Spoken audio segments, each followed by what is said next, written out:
So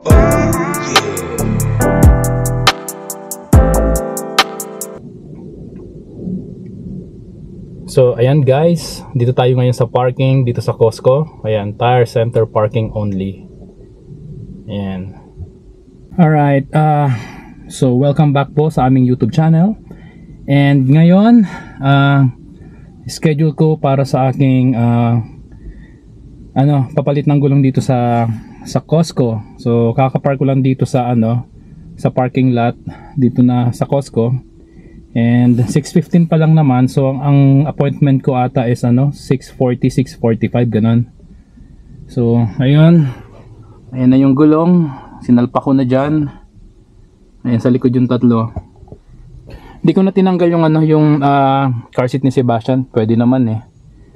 Tanggalin ko lang yung ibang gamit ko dito sa sasakyan. Wala naman siguro akong mga documents dito na importante. Pero yun. Dito na tayo. Maya maya lang ng konti, papasok na ako doon, then sasabihin ko na doon sa cashier nila na dito nitong sasakyan nakapark na. And ayun, di ko alam kung gaano katagal to. Last time na nagpakabit ako ng winter tire ko is siguro mga 40 minutes to 1 hour. Tapos pinuntahan ko sila doon. Sabi nila tatawagan ka, pero minsan kasi pag more than an hour na, punta ka na lang doon and then sabihin mo na lang kung ano yung model ng sasakyan mo, and then siguro yung plate number hingin din nila. Tapos bigyan na sa iyo yung susi. So yun, baba na ako. Tignan na natin para matapos na to at makapag na tayo. Papalitan na tong winter tire natin. Let's go. Muna kung wala. So isang silip muna ulit. Wala naman akong gamit siguro dito. So car seat ni Sebastian, tas konting mga laruan niya dyan. Tas ito yung pang-apat na gulong. Ayan, goods na siguro. Punta na tayo. Alright guys, so okay na yung sasakyan. Naiwan ko na doon sa kanila. So nagbayad tayo ng $80.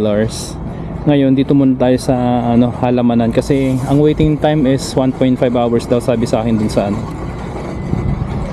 tire center. So eto, lumabas muna ako para tignan itong mga halaman kung anong meron dito. Gustong gusto to ni Mrs. Wala mo lang akong kaalam-alam sa mga ganito, pero ayan, videohan ko, baka lang may mga interesado sa presyo dito sa Costco ng mga halaman. Ayan.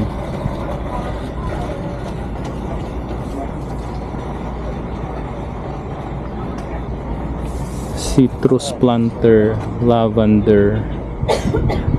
I don't have much room. Ito basil.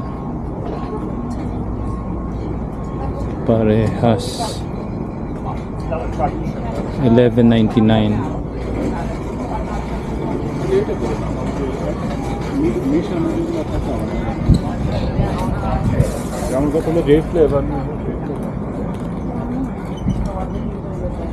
Mga mixed planter. Di ko alam kung mga pang indoor lang ba to or pang outdoor na din. $25.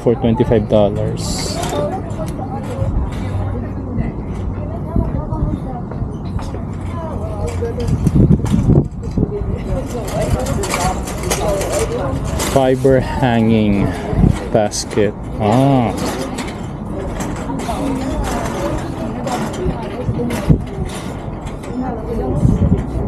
Hanging basket.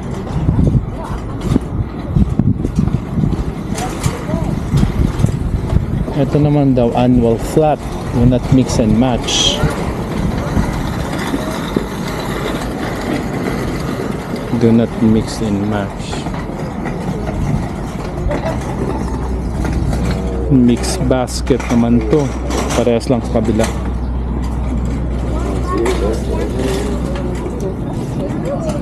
Konti na nga lang ang halaman. Parang 2 weeks ago mas marami to. Ito vegetables, mixed veggies. Ayan may na, may bunga na. Mixed veggies.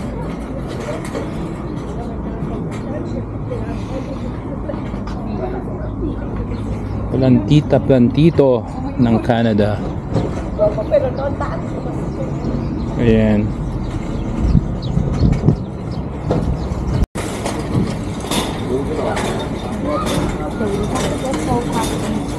Oh, ano to? Apple tree? Fruit trees? Oh, Gemini apple. Apple nga. Or no, ito naman ornamental trees. Ito apple. $55 ang isa.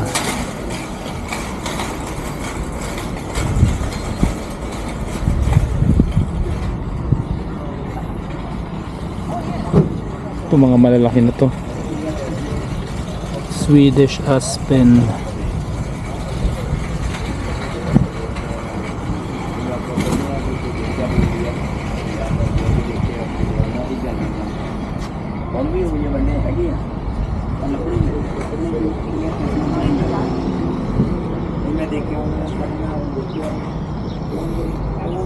Malalaki na itong mga to.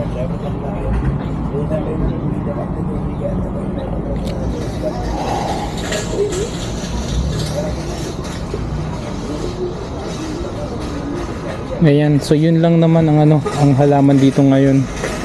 Parang konti na nga lang eh. Hindi na masyadong marami. So ikot-ikot lang muna ako kasi matagal-tagal pa akong tatambay dito sa sa Costco. Ikutin natin hanggang sa makabisado natin tong Costco. Hindi ko alam.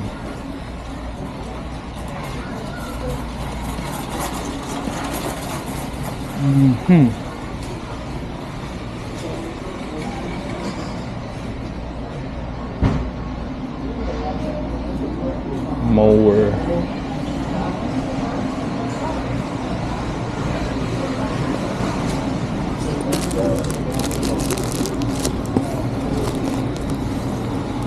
Gloves.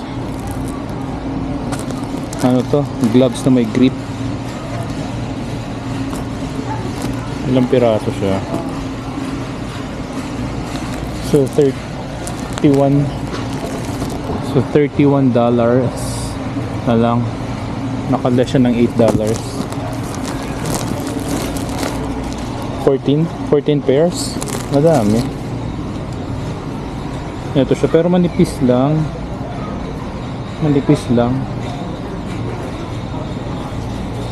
Manipis lang siya.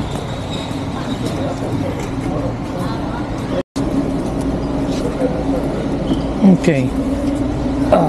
Upo muna tayo dito sa ano ba to? Magandang upuan. Sobrang comfortable. Ito lang guys, chill lang muna tayo dito sa Costco. Parang may-ari tayo ng Costco. Kanina galing ako dun sa sa my office chairs. So matagal-tagal din akong nagstay muna dun bago ako lumabas dun sa may mga sa may mga plants. So ngayon, enjoy naman natin muna tong area na to. Wala, ganun lang gagawin ko. Chill lang muna tayo dito sa sa Costco, sa loob. Wala man akong balak bilhin, mapapagastos na naman, mahirap na. Ay. Nag-snack na nga ako sa bahay kasi sabi ni Mrs. doon na lang ako kumain sa bahay kaysa bibili pa daw ako dito sa Costco. Yun, pa-snack na ako. So na lang, mag-chill lang ako just in case.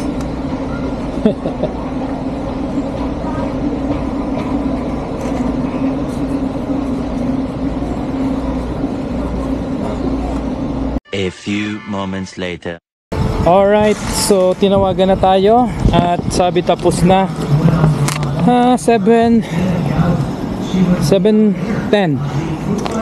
Parang ang bilis nilang ginawa, 30 minutes or less. Parang 30 minutes ata.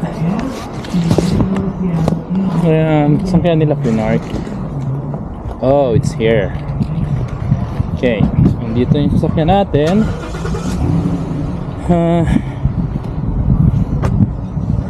Ayan, so balik na ulit ang ating all season tire. Firestone. Yan, Firestone. Okay.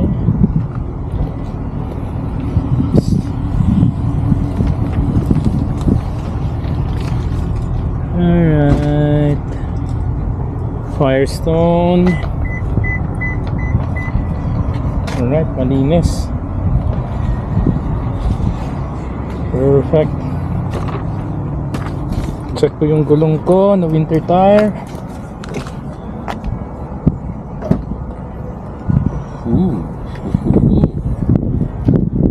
Okay. Okay. So ito na yung blisak natin.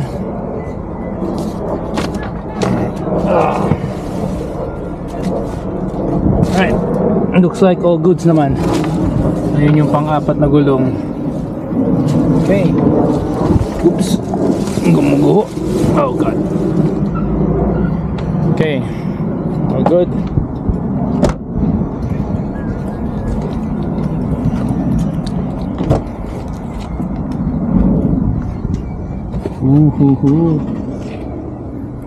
Okay. Perfect.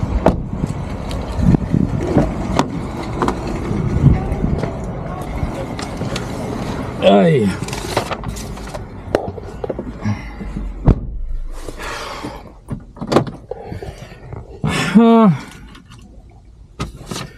Okay, so sabi dito, balik ako for torque check after 40 kilometers of driving. So 40 kilometers. Ang odometer ko 23,144. Okay, 36. Alright, so looks like balik tayo dito ng maybe 2 weeks or next week. Ayan, all goods. All goods. Okay.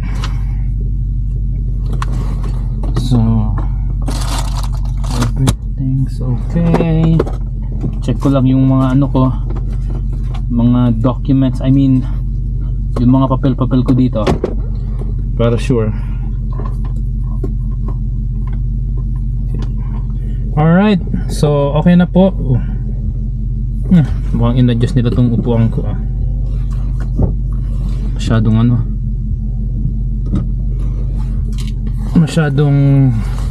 nakadikit sa manibela. Masyadong nakadikit sa manibela.